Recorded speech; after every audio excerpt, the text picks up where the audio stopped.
oh, like Batman killed a guy. I'm like, fuck. Really?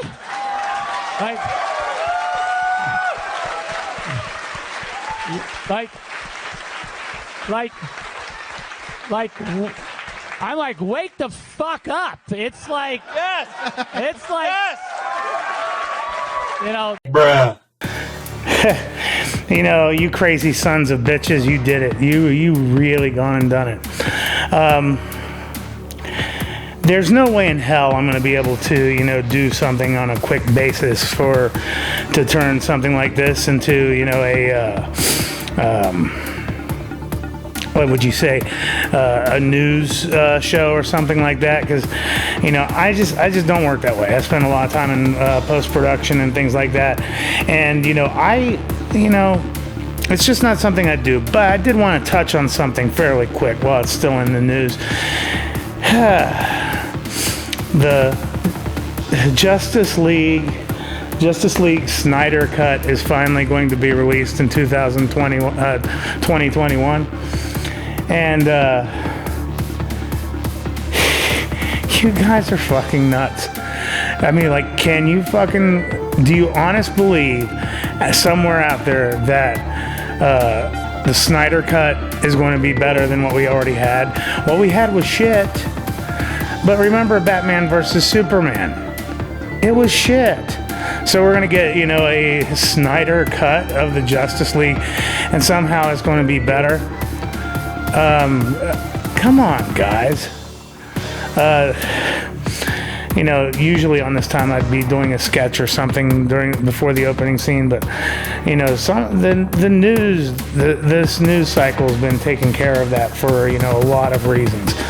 And this Snyder Cut thing, I think, is absolutely funny, because you guys have memed this shit to hell. You've memed it to death.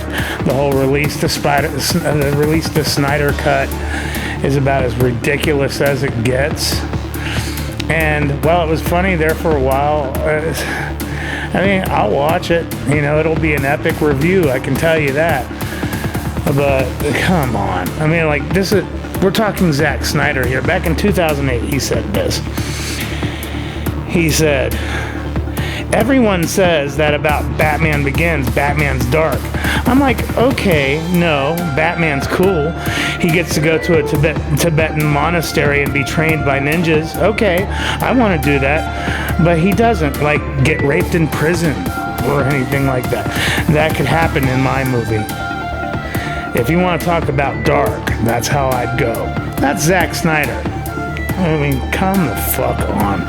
The only reason why the Snyder Cut is getting released is because studios and streaming services need to catch up with all the stuff that you know, all productions have stopped. There's nothing new coming out, so it's going to be like indie titles and things that they can pick up. And right now HBO needs to have, you know, something for release. What better than to tap into this whole Snyder Cut bullshit? And just predictably, like, you know, like it always happens, somebody at Vanity Fair said that releasing the Snyder Cut was pandering to toxic fandom.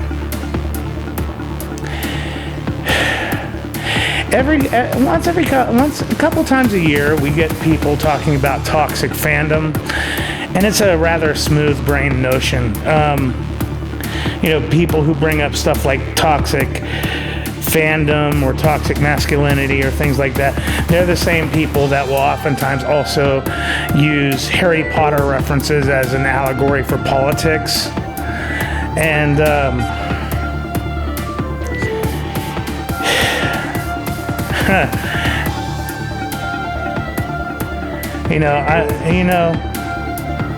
gonna let you in on a little secret. Come a little closer. You know what that secret is? All fandom is toxic.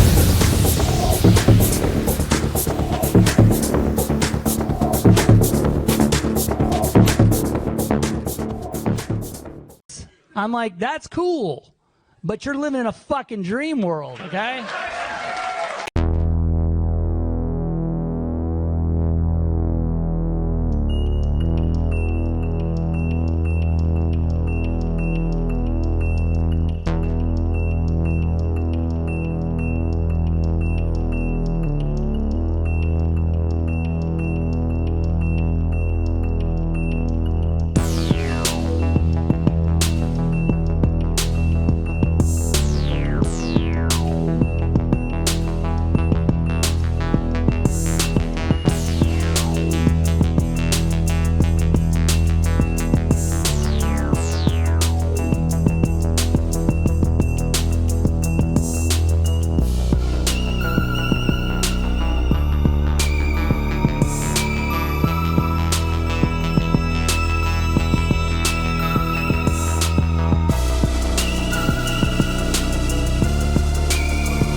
Well, ladies and gentlemen, I am back to do another...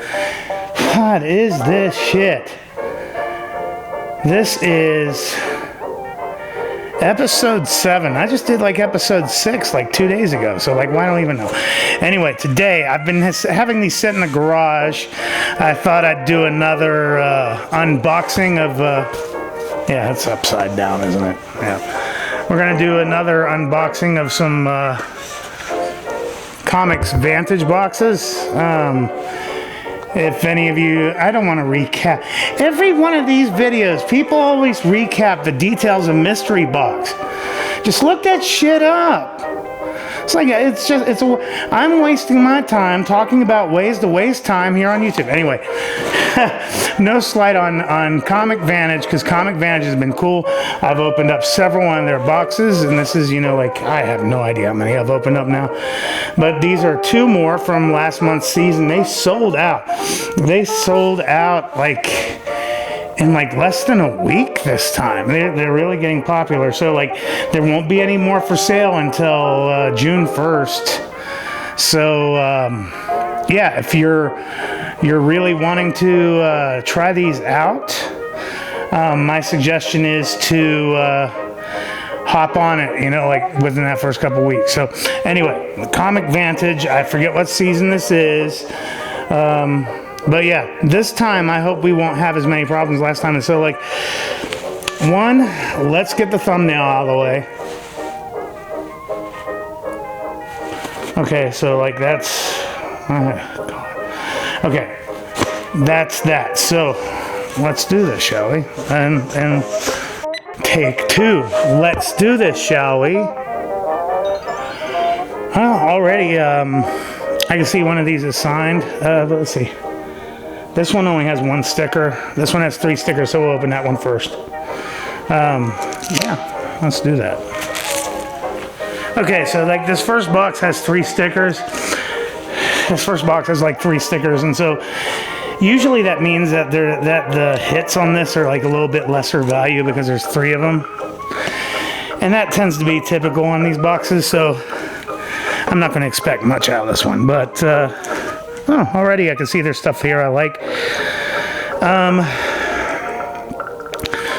Marvel Comics presents number 25 with Havoc. Yeah, actually I'm so burnt out. I'm so burnt out on mutant stuff. My God, it's just so... I was burnt out in the 90s when I collected this shit, and I'm burnt out now. Well, here we go. I'm gonna walk that back a little bit, because like what we have here is X-Men 281, and this was back when this 90s style art, this hyperkinetic style art was, you know, really just starting to take off, and it wasn't all over the place yet. And you know, it was kind of refreshing at the time. You know, after a while, it ended up being everywhere. In fact, the first time I opened up one of these Comic Vantage boxes, I had picked up, almost filmed it, but I still wasn't in the groove of things. I hadn't even tried filming anything yet. And I wasn't even sure there'd be anything in there that was worthy talking about. But when I opened it up, there was a blast from the past. Because when I collected back in the 90s, you know, I got caught up in all that kind of crazy hyperkinetic art like everybody else, because, you know, it's really beautiful stuff when it's done right. But like every comic started to use it then, and I just got burnt out on it really fast. And so I started to dial back the kind of art, the kind of stuff I was collecting, because I was just getting burned out how things were looking. And so like I started to collect more stuff like Valiant or Marvel's more traditional stuff like Captain America and Iron Man. But then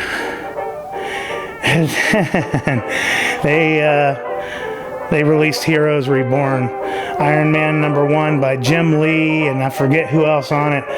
But that was it. That was the last straw. It's like I can't even collect you know, something as safe as like Iron Man or Fantastic Four without it being pissed on like that. So I quit. I probably appreciate that stuff more now because the stuff we're getting now is kind of pissy. You know, it's like all computer generated type stuff or whatever. But back then, that was okay. We got a Ninja Turtles variant. Says it's worth $10. Probably. I don't care.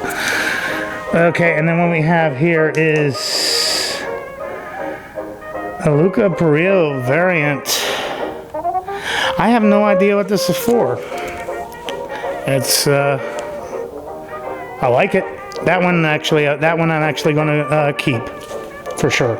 It says it's worth $15, so I'll take it. Okay. If you haven't noticed, I like to rant about things. Okay.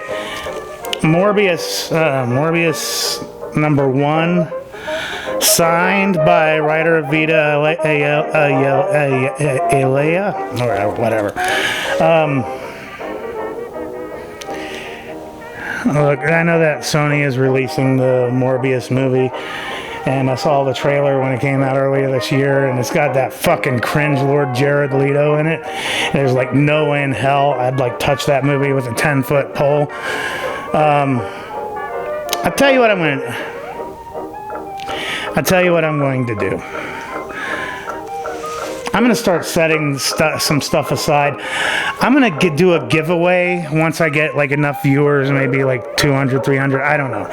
But I'm going to start putting some stuff away. Start, you know, just like make a little mystery box of my own that a lucky viewer will get.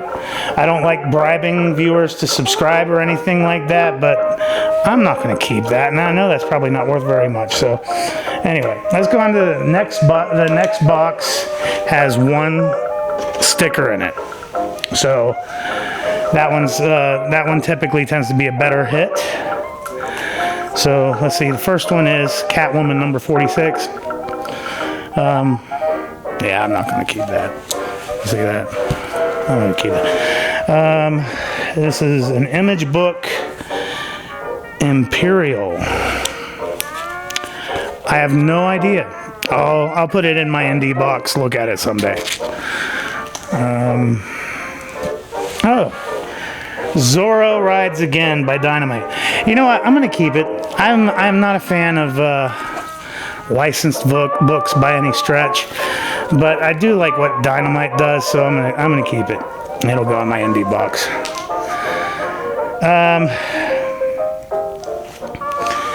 X-Men #15. I'm not going to keep it. This is modern Marvel trash. I very rarely collect anything like that. And okay, so here's our hit. It says Del Auto variant, worth $60. This is Joker. This is Joker, Year of the Villain. I'm pretty damn sure that's what that is. I'm not going to keep this. I'm pretty sure that's worth the value. I'm pretty sure it's probably worth $50 or $60. But you know what? The cover A is already fantastic.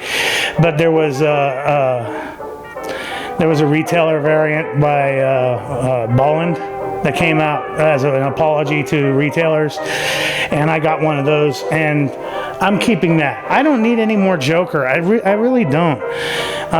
What I will tell you is it's a very good story. It's written by John Carpenter.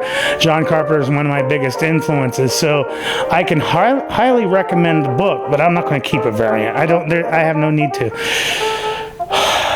God, something tells me this video is going to be like a half hour long. You know, guys, I'm going to... I got another unboxing I'm going to do later this week. And I'll get back to doing movie stuff, but I wanted to get this out of the way because it's been sitting here for like a couple weeks, and I just wanted it out of the way. Comic Vantage is badass, and I'm definitely going to buy 2 more. You need to hop on them early though, because he's selling out of them early, and I'll put a link in the description. In the meantime, subscribe if you haven't subscribed, and share this if you liked it, and I will be back in a couple days. Thank you.